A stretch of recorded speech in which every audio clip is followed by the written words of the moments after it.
오늘 우리에게 주시는 하나님 말씀은 마가복음 8장 27절부터 9장 1절까지의 말씀입니다. 오늘 본문에 나오는 사건부터 예수님은 무리들을 가르치시는 것보다 제자들을 가르치시는데 집중하시는 것을 볼 수가 있습니다. 예수와 제자들이 빌립보 가이사랴 여러 마을로 나가실새 길에서 제자들에게 물어 이르시되 사람들이 나를 누구라고 하느냐. 제자들이 여짜와 이르되 세례 요한이라 하고 더러는 엘리야 더러는 선지자 중에 하나라 하나이다.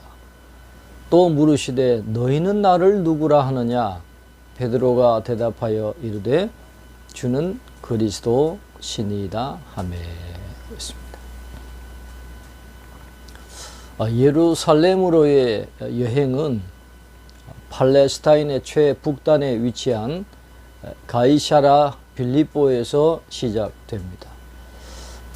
이곳과 예루살렘까지의 거리가 약 200km 정도 되는데 예수님은 이 먼 거리를 여행하시는 길에서 메시아의 본분과 그를 따르는 제자의 자세에 관한 수주간에 걸친 교육을 제자들에게 집중적으로 하고 계심을 보게 됩니다.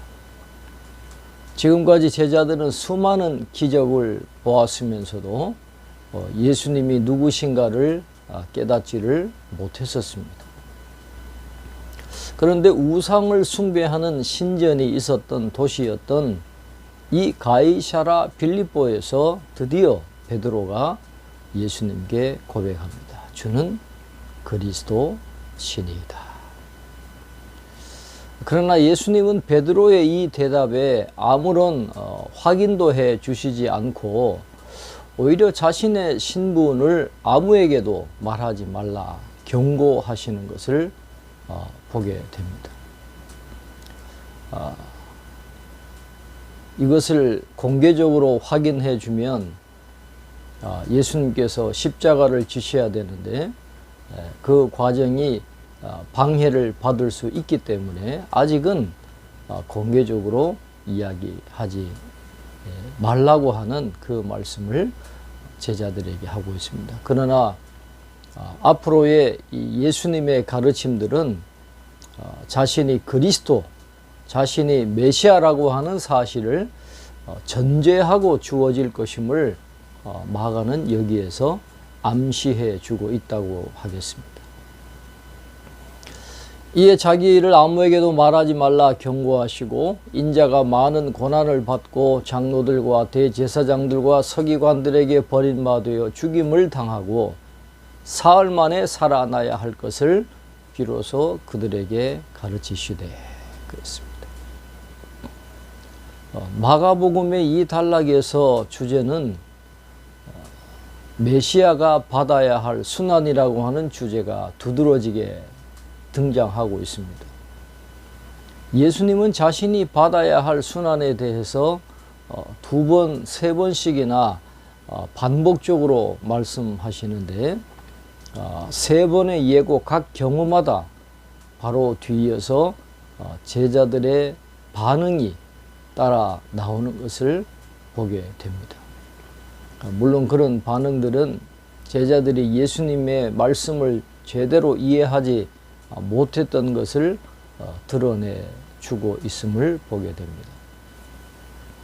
드러내놓고 이 말씀을 하시니 베드로가 예수를 붙들고 항변하며 예수께서 돌이키사 제자들을 보시며 베드로를 꾸짖어 이르시되 사탄아 내 뒤로 물러가라. 내가 하나님의 일을 생각하지 아니하고 도리어 사람의 일을 생각하는도다 하시고 그랬습니다. 베드로에게만 말씀하신 게 아니라 제자들 전체를 보시면서 말씀하신 것이니까 제자들 전체에게 주시는 경고의 메시지라고 볼 수가 있겠습니다. 베드로를 꾸짖으신 내용은 기록되어 있지 않지만은 예수님께서 베드로를 사탄이라 그렇게 말씀하시는 것을 보면 아마 베드로 자신이나 제자들의 이 권위과 관련된 내용에 대해서 꾸짖으신 것이 아닌가 그렇게 짐작을 하게 됩니다. 제자들은 이 메시아가 순환당하는 사실을 자기들의 그런 관점에서는 도저히 용납할 수 없었기 때문에 아마 베드로와 똑같은 그런 생각을 하고 있었지 않느냐 그렇게 추측을 하게 됩니다.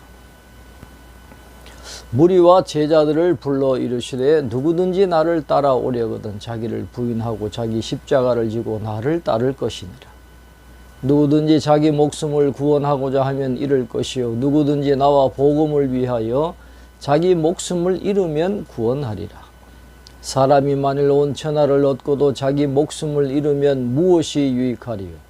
사람이 무엇을 주고 자기 목숨과 바꾸겠느냐?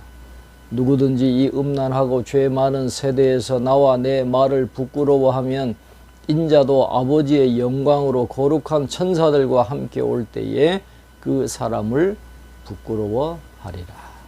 그렇습니다. 예수님은 자신이 죽음의로의 길을 걸어가야 한다 하는 말씀뿐만 아니라 예수님을 따라가는 제자들도 같은 길을 걸어가야 된다라고 말씀하고 있습니다. 제자들은 예수님뿐만 아니라 이 자신들에 대해서도 그들의 인간적인 생각과 기대를 바꿔야 한다라고 말씀을 하고 있는 것입니다.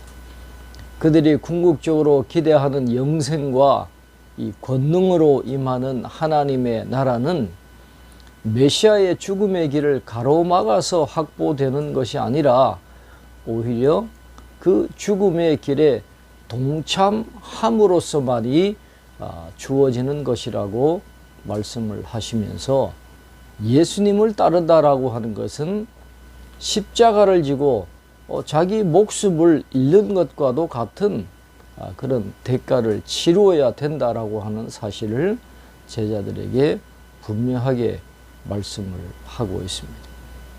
그들이 기대하는 정치적인 메시아 그것을 다 버려버리고 자기 십자가를 지고 주님 가신 그 길을 걸어가는 것이 주님의 참된 제자의 길이다라는 사실을 분명하게 제자들에게 가르쳐 주고 계십니다. 또 그들에게 이르시되 내가 진실로 너희에게 이르노니 여기 서 있는 사람 중에는 죽기 전에 하나님의 나라가 권능으로 임하는 것을 볼 자들도 있느니라 하시니라. 그렇습니다. 제자들은 새로운 진리를 습득하고 받아들여야 하는데 그러한 자들은 죽기 전에 하나님의 나라가 권능으로 임하는 것을 보는 특권을 누리기도 할 것이다 라고 예수님은 말씀을 하고 있습니다. 그러나 그 주님을 부끄러워하며 예수님께서도 그의 영광의 보좌에서 그들을 부끄러워하고 받아들이지 않으실 것이라고 하는 분명한 경고의 말씀을 하시면서 목숨과도 바꿀 그 가치 있는 것이 이 세상에는 아무것도 없지만 우리가 목숨을 바쳐서라도 지켜야 하는 예수님과 그의 복음을 붙잡고 믿음의 길을 걸어갈 것을 요청하시는 예수님의 음성을 듣고 주님을 끝까지 따라가는 제자도의 길을 걸어가는 저와 여러분이 될 수 있기를 바랍니다. 기도하겠습니다. 하나님 아버지, 오늘 주님의 말씀을 통해서 주님을 따라가는 제자의 길이 어떠해야 하는가를 분명히 깨닫게 하심을 감사합니다. 너는 나를 누구라 하느냐? 주님의 음성에 주님은 그리스도십니다 라고 하는 분명한 믿음의 고백을 갖고 살아가는 죄들 되게 도와주시고 십자가의 그 길을 따라 자기를 부인하고 자기 십자가를 지고 주님 가신 그 길을 묵묵히 걸어갈 수 있는 저희 모두가 될 수 있도록 축복해 주시옵소서. 오늘도 주님께서 저희들의 삶을 지켜주시고 인도해 주시고 오직 주님이 기뻐하시는 삶을 살아가는 저희들의 하루의 삶이 될 수 있도록 축복해 주시옵소서. 감사하고 예수님의 이름으로 기도하옵나이다. 아멘.